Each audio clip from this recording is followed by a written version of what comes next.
ज्यांना अजून काय सांगायचं सांगू दे. नाही नाही बोला आपण बोला. प्रत्येक वेळी काय चालू आहे? बोला बोला साहेब. अध्यक्ष महोदय, अत्यंत आपले मी मनापासून अंतकरणापासून मी आभार मानतो.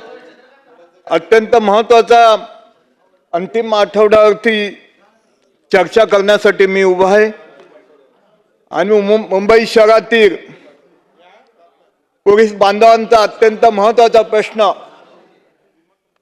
1990 पासून मी ज्यावेळी आमदार झालो त्यावेळेपासून हा प्रश्न मी घेत आहे. मुख्यमंत्री देवेंद्रजी ह्या बाबतीमध्ये पॉझिटिव्ह आहेत, परंतु थोडासा संशय येतो. काही अधिकारी जाणून बुजून या पोलीस हाऊसिंगला खो घालण्याचा प्रयत्न करतायत. मला एक विनंती आहे त्यांना की तुम्ही सुखी राहा आणि पोलीस बांधव सुद्धा सुखी राहायला पाहिजे, ह्या मताचा मी आहे.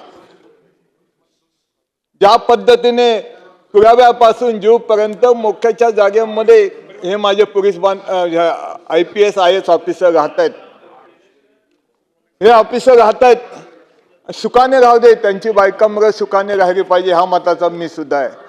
परंतु ज्यांच्या खांद्यावरती उभे राहून हे ऍडमिनिस्ट्रेशन तुम्ही सांभाळता ते पण सुखी राहिले पाहिजे. आज काय परिस्थिती झाली आहे? आज पोलीस बांधवांची परिस्थिती 2-2 वर्ष हे पोलीस बांधव रिटायर झाल्यानंतर आज आशेने पाहत आहेत की पोलीस हाऊसिंग जाहीर 2-2 वर्ष भाडं 25,000 आहे. आज रिटायर झाल्यानंतर 50,000 भाडं भरतायत साहेब आणि 2-2 वर्ष राहत आहेत हे पोलीस बांधव. देवेंद्रजीने शब्द दिलाय की कोणत्याही परिस्थितीमध्ये कालिदासजी हे मी अनाऊन्स करणार, पोलीस हाऊसिंग मी अनाऊन्स करणार असं त्यांचं मत आहे आणि पोलीस आशेने त्यांच्याजवळ पाहत आहेत. उद्या मी गेल्यानंतर हे मोर्चेच्या मोर्चे येत असतात, त्यांना काय उत्तर देऊ साहेब?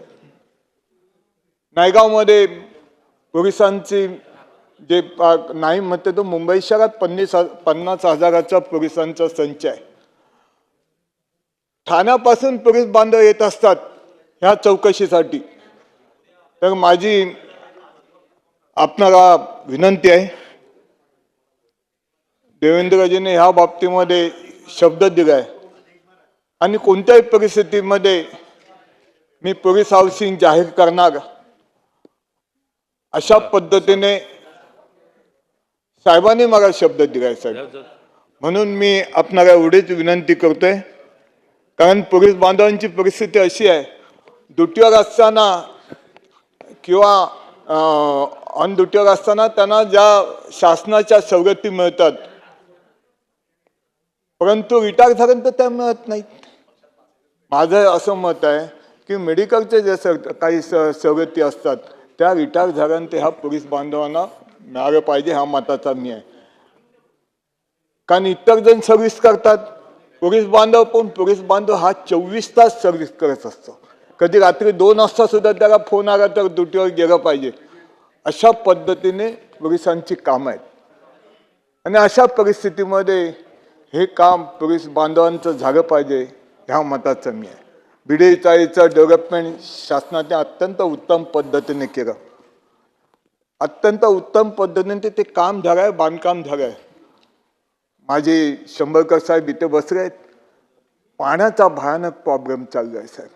काल एक मोर्चा पोलीस स्टेशनला गेला होता, तर मेहरबानी करून शंभरकर साहेब इथे बसले, अत्यंत उत्तम ऑफिसर आहेत, काम करणारे अधिकारी आहेत.